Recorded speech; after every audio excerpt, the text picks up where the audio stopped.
এজন্য আপনি যদি আপনার সম্পদকে রক্ষা করতে চান তো হিসাব করে করে যাকাত দিয়ে দেন। যাকাত দেওয়া মানে এটা আপনার সম্পদ কমে যায় নাই, আপনার সম্পদের নিরাপত্তার গ্যারান্টি পেয়েছেন।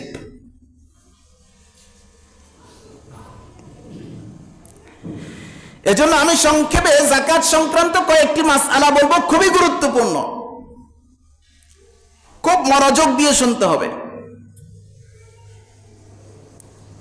এক নাম্বার, যাকাত দিবে কে? কার উপর যাকাত ওয়াজিব, ফরজ? খেয়াল করেন, যার কাছে 7.5 তোলা স্বর্ণ আছে। কি বললাম? স্বর্ণ। আরব দেশে তোলা বা ভরি হিসাবে বেচা কিনা হয় না, আরব দেশে গ্রাম হিসাবে বেচা কিনা হয়। সেই হিসাবে 87 গ্রাম পয়েন্ট 48, 87.48 গ্রাম যার কাছে স্বর্ণ থাকবে, এই স্বর্ণের যাকাত দিতে হবে। এক নাম্বার, খুব খেয়াল করেন ভালো করে। অথবা কারো কাছে যদি কোনো টাকা পয়সাও নাই, স্বর্ণও নাই, ব্যবসায়িক কোনো সম্পদও নাই, শুধু রূপা আছে, রূপা, চাঁদি যাকে বলে, চাঁদি বা রূপা, এই রূপা যদি কারো কাছে থাকে তাহলে 52.5 তোলা রূপা। কত তোলা? 52.5 তোলা রূপা, যার গ্রামে হয় 612.36 গ্রাম। এই পরিমাণ রূপা যদি কারো কাছে থাকে তার উপর যাকাত দিতে হবে, এই রূপার উপর যাকাত দিতে হবে। 2, 3 নাম্বার, কারো কাছে স্বর্ণও নাই, রূপাও নাই, কিন্তু ক্যাশ টাকা আছে। এই টাকাটা যদি 52.5 ভরি রূপার পরিমাণ হয়, সমপর্যায় হয়, তাহলে তাকেও নেসাবের মালিক, ধনী সাব্যস্ত করা হবে ইসলামী দৃষ্টিতে। এর উপর তাকে যাকাত দিতে হবে। 3 নাম্বার। 4 নাম্বার, খুব ভালো করে খেয়াল করেন, কারো কাছে ক্যাশ টাকাও নাই, স্বর্ণও নাই, চাঁদি বা রূপাও নাই, তবে সে ব্যবসায়ী, ব্যবসায়িক পণ্য আছে। এই ব্যবসায়িক পণ্যগুলো যদি হিসাব করে 52.5 ভরি রূপার সমপূর্ণ মূল্য হয়, তাহলে এই ব্যবসায়িক পণ্যতেও তাকে যাকাত দিতে হবে। কয় ধরনের সম্পদের কথা বললাম? 4 ধরন। 1 নম্বর বললাম স্বর্ণ, এটার আলাদা হিসাব। 2 নম্বর বললাম রূপা, এটার আলাদা হিসাব। 3 নম্বর বললাম ক্যাশ টাকা। 4 নম্বর বললাম ব্যবসায়িক পণ্য। কথাটা পরিষ্কার? এবার আসুন, কারো কাছে যাকাতের পরিমাণ অনুযায়ী স্বর্ণ নাই, তবে কিছু স্বর্ণ আছে। 7.5 ভরি নাই, 1 ভরি আছে মনে করেন, আধা ভরি আছে, 2 ভরি আছে, অথবা 52.5 ভরি রূপা নাই, তবে 1 ভরি, 2 ভরি, 5 ভরি, 10 ভরি রূপা আছে। সাথে আবার কিছু টাকা আছে, কিছু টাকা আছে। আবার এই টাকা অথবা ক্যাশ টাকা নাই, কিছু ব্যবসায়িক পণ্য আছে। সে যেই পণ্য দিয়ে ব্যবসা করে, লেনদেন করে, এমন কিছু পণ্য আছে। এমত অবস্থায় ওই স্বর্ণ অথবা রূপা অথবা ক্যাশ টাকা অথবা ব্যবসায়িক পণ্য সবগুলোকে একসাথে যোগ করতে হবে। যোগ করে যদি মোটামুটি 52.5 ভরি রূপার সমমূল্য মূল্যমান নির্ধারণ করা হয়, তাহলে তার উপর সবগুলোর থেকে ওই পরিমাণ যাকাত দিতে হবে। উদাহরণস্বরূপ মনে করেন কারো কাছে 1 ভরি স্বর্ণ আছে। কয় ভরি? 1 ভরি স্বর্ণ আছে। আবার ব্যাংকে তার 10,000 টাকা আছে। সারা বছর এই 10,000 টাকা ব্যাংকে পড়েই আছে, তার নিত্য প্রয়োজনের বাহিরে এটা ব্যাংকে আছে। এখন তার কাছে কিছু স্বর্ণ পাওয়া গেল, আবার কিছু টাকা পাওয়া গেল। খুব ভালো করে বোঝেন, এই 1 ভরি স্বর্ণের দাম কত বর্তমান বাজারে? প্রায় 1.5 লক্ষ টাকা। 1,45,000, 40,000, 35,000 কাছাকাছি। এখন এই স্বর্ণটা যদি মূল্যমানে আসে, আবার ওই 10,000 টাকা যদি এড হয়, মনে করেন স্বর্ণটার দাম হলো 1,40,000 প্লাস 10,000 টাকা ক্যাশ আছে যেটা তার ব্যাংকে আছে, এই 10,000 টাকা মিলালে 1.5 লক্ষ টাকা হয়ে গেল। এখন এই 1.5 লক্ষ টাকা রূপার মূল্য হিসাবে তার 52.5 তোলা রূপার মূল্য চেয়ে অনেক বেশি। কারণ রূপার মূল্যটা একটু কম, বাজার মূল্য। মনে করেন 1000 টাকা, 1200 টাকা বা 1500 টাকা মনে হয়, এখন একটু বাড়ছে। তো যদি 1000 টাকা হয়, 52,500 টাকা হয়ে যাবে। তাহলে তার কাছে তো স্বর্ণ এবং টাকা মিলাইয়া কত হয়ে গেল? 1.5 লাখ টাকা হয়ে গেল। মূল্যমান যদি নিয়ে আসেন তো 1.5 লাখ টাকা, তখন তাকে জাকাত দিতে হবে। কথাটা কি পরিষ্কার হলো? অর্থাৎ কয়েক শ্রেণীর সম্পদ যদি কিছু কিছু থাকে, সবগুলোর যোগফল যদি ওই মনে করেন 70-80 হাজার টাকা, 90,000 টাকা হয়ে যায়, তাও তাকে জাকাত দিতে হবে। কথাটা পরিষ্কার? এবার আসেন, বছরের জাকাতের হিসাব করবেন কিভাবে?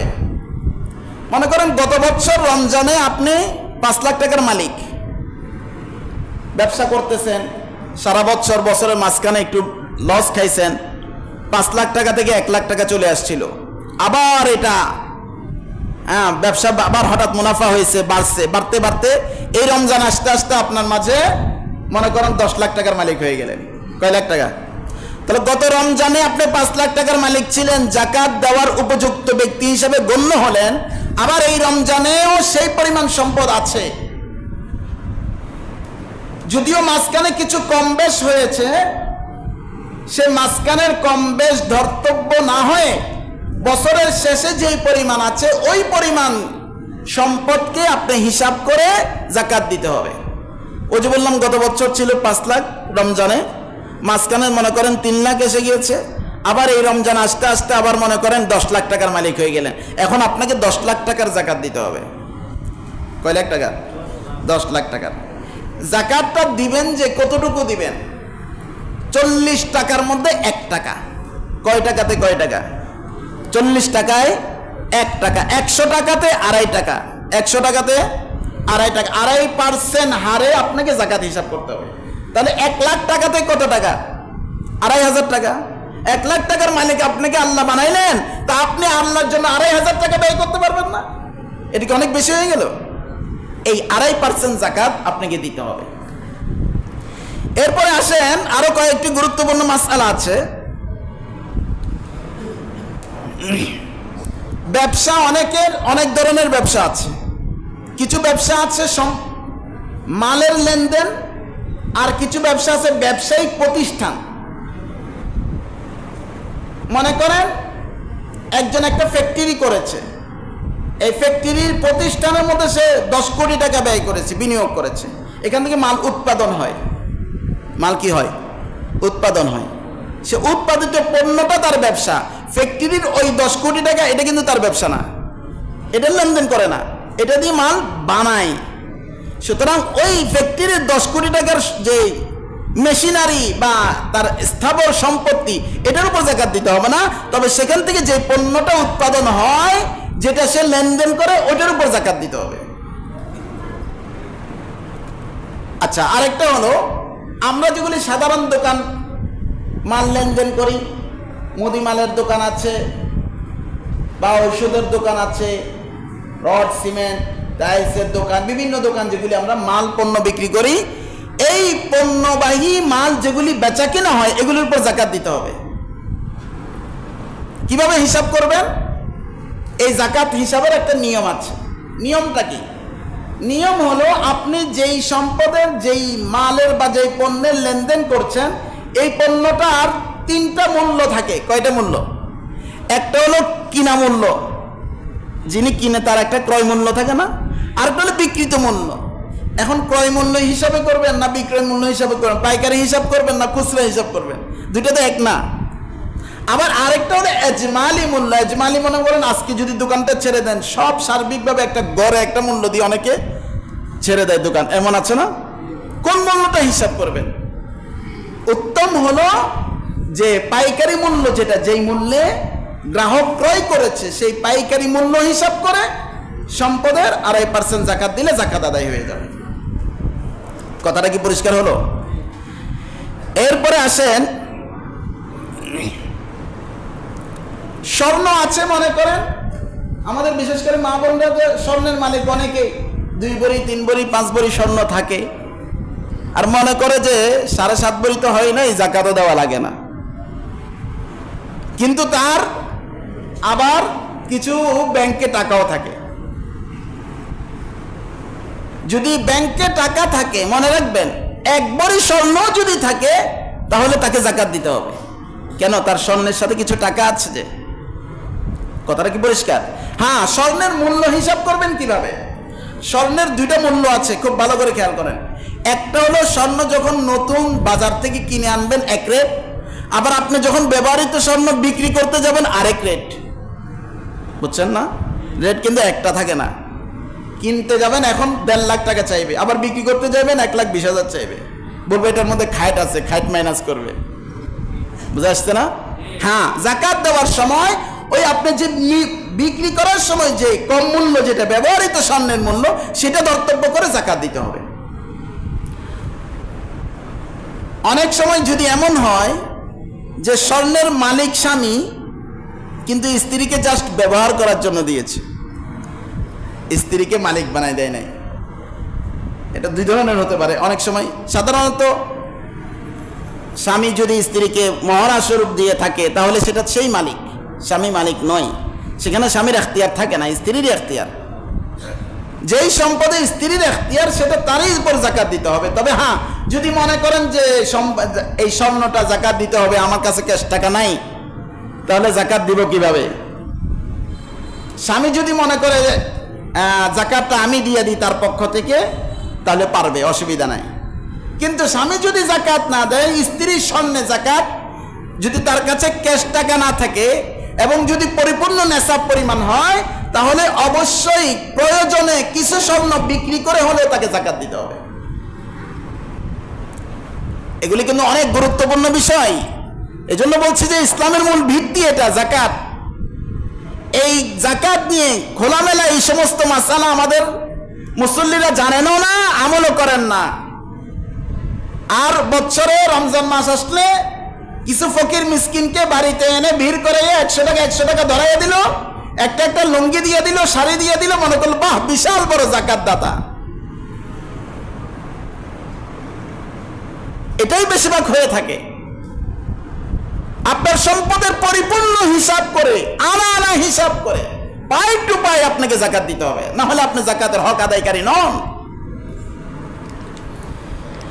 কেউ যদি ব্যাংকে টাকা রাখে, ব্যাংকে টাকা রাখলে এই টাকার গ্রাহক মালিক, এই টাকার যাকাত তাকে দিতে হবে। কেউ যদি এফডিআর করে, ব্যাংকে এফডিআর করে, এই এফডিআর দুই ধরনের হয়ে থাকে। একটা হলো মাসে মাসে তার ওই টাকা থেকে মুনাফা আসে তার অ্যাকাউন্টে, বুঝেন ভালো করে। আর একটা হলো মাসে মাসে মুনাফা আসে না, এককালীন তার মুনাফাটা জমা হয়। যেই সুরতেই হোক, এফডিআর এর মধ্যে আপনি বছরের শেষে যখন হিসাব করবেন, তো এফডিআর এর মধ্যে যদি ইসলামী ব্যাংকে ইসলামী নিয়ম অনুযায়ী যদি আপনি মুনাফা পেয়ে থাকেন, তাহলে সেই মুনাফাটাও যাকাতের অন্তর্ভুক্ত হবে। আর যদি সুদী ব্যাংকে রাখেন, তাহলে সুদী ব্যাংকের মধ্যে মুনাফা যেটা আসবে এটা তো সুদ, এটা মুনাফা না, এজন্য ওইটা যাকাতের আউটে থাকবে, ওইটা যাকাতের হিসাবে গণ্য হবে না। তবে মূল সম্পদ যেটা এফডিআর এর মূল ব্যালেন্স যেটা রেখেছেন, এটার উপর আপনাকে যাকাত দিতে হবে।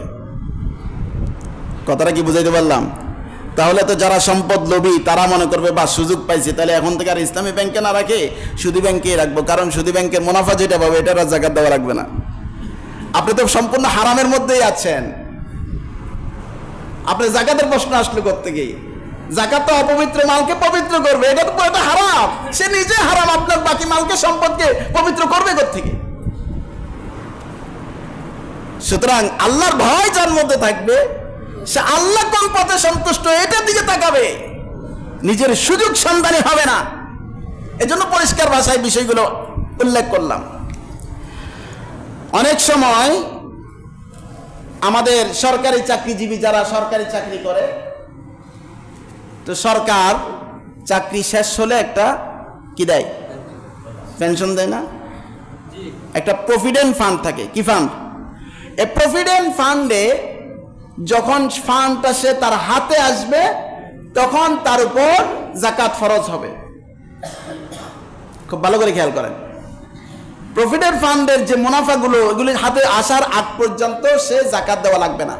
তবে হ্যাঁ, যখন থেকে সেই সম্পদটা জাকাতের উপযুক্ত নেসাব হিসাবে গণ্য হবে, তখন থেকে তাকে হাতে আসার পরে ওই হিসাব করে বিগত বছরগুলো সহ জাকাত আদায় করা, এটা তার জন্য তাকওয়া এবং এটা তার জন্য পরহেজগারি উত্তম।